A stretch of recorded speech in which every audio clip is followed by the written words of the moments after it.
कौन बनेगा नेता। नगर निगम के चुनाव पास आने वाले थे। पूरे कानपुर शहर में टिकट को लेकर मारामारी शुरू थी, लेकिन सबसे ज्यादा चर्चा में वार्ड नंबर 40 की सीट थी। वो इसलिए क्योंकि इस बार वहां की सीट महिला के लिए आरक्षित थी। अब सवाल ये था कि चुनाव लड़ेगा कौन। इससे पहले ठाकुर साहब वहां से पार्षद थे और इस बार उन्होंने अपनी पत्नी सीमा ठाकुर को टिकट दिलवाई। और ठाकुर साहब की शान के कारण सीमा जी ने 20,000 वोटों से चुनाव जीत लिया। अरे बधाई हो सीमा भाभी।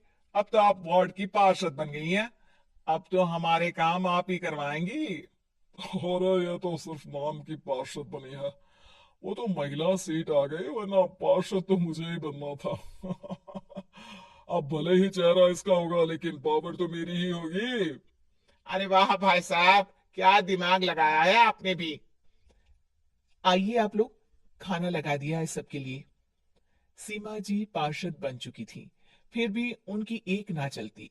सारे काम ठाकुर साहब खुद ही संभाल लेते और जहां जरूरत पड़ती वहां सीमा जी का अंगूठा लगवा लेते। सीमा जी ज्यादा पढ़ी लिखी भी नहीं थी। एक दिन ठाकुर साहब और सीमा एक प्रोग्राम में जाते हैं। अरे ठाकुर साहब, आप आ गए। ओहो, पार्षद मैडम भी आ गई है। स्वागत है आप दोनों का। लगता है हमारे पार्षद फंड का सही इस्तेमाल हो रहा है। चलिए अब उद्घाटन करते हैं। ये लीजिए ठाकुर साहब कैची। आप ही सबसे पहले प्रवेश कीजिए। सब लोग आगे निकल जाते हैं और सीमा जी पार्षद होने के बावजूद भी पीछे खड़ी रह जाती हैं। वो देखती हैं कि वेलकम बोर्ड पर उनका नाम है, लेकिन महिला होने के कारण कोई उनका सम्मान नहीं कर रहा। अगले दिन एक आदमी उनके घर आता है। अरे ठाकुर साहब नमस्कार। कल ना हम नोटिस किए कि हमारा घर तो अवैध है और नगर निगम वाले उसे तोड़ने आ रहे हैं। अरे कुछ कीजिए ना ठाकुर साहब।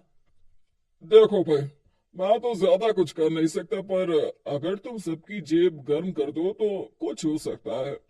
कुल मिलाकर 4 लाख लगेंगे। अरे 4 लाख ठाकुर साहब। अरे भाई, मैं अपने लिए नहीं मांग रहा हूँ।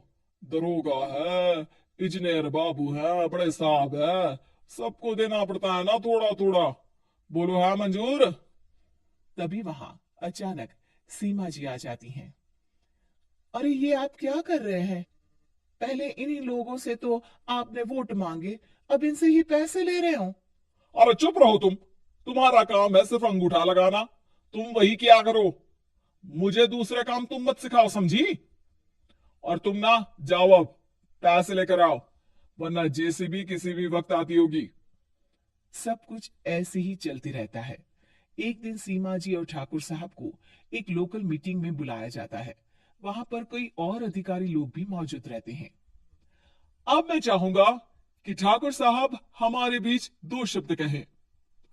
मेरे प्यारे भाइयों और बहनों, आज मेरा सौभाग्य है कि मैं आप सबकी सेवा दिन रात कर पा रहा हूं।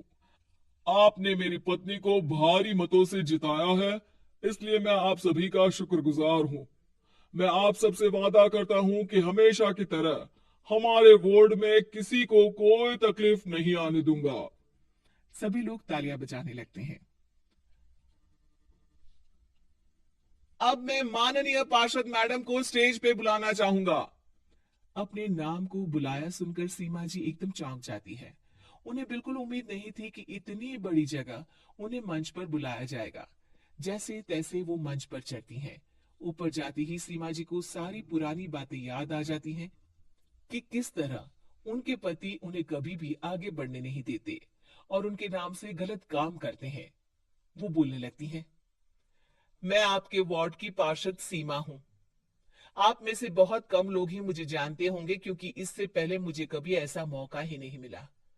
सारे मौके मेरे पार्षद पति यानी आपके ठाकुर साहब ही लेते रहे, लेकिन आज ये मौका मुझे मिला है, तो मैं इसे ऐसे ही नहीं जाने दूंगी।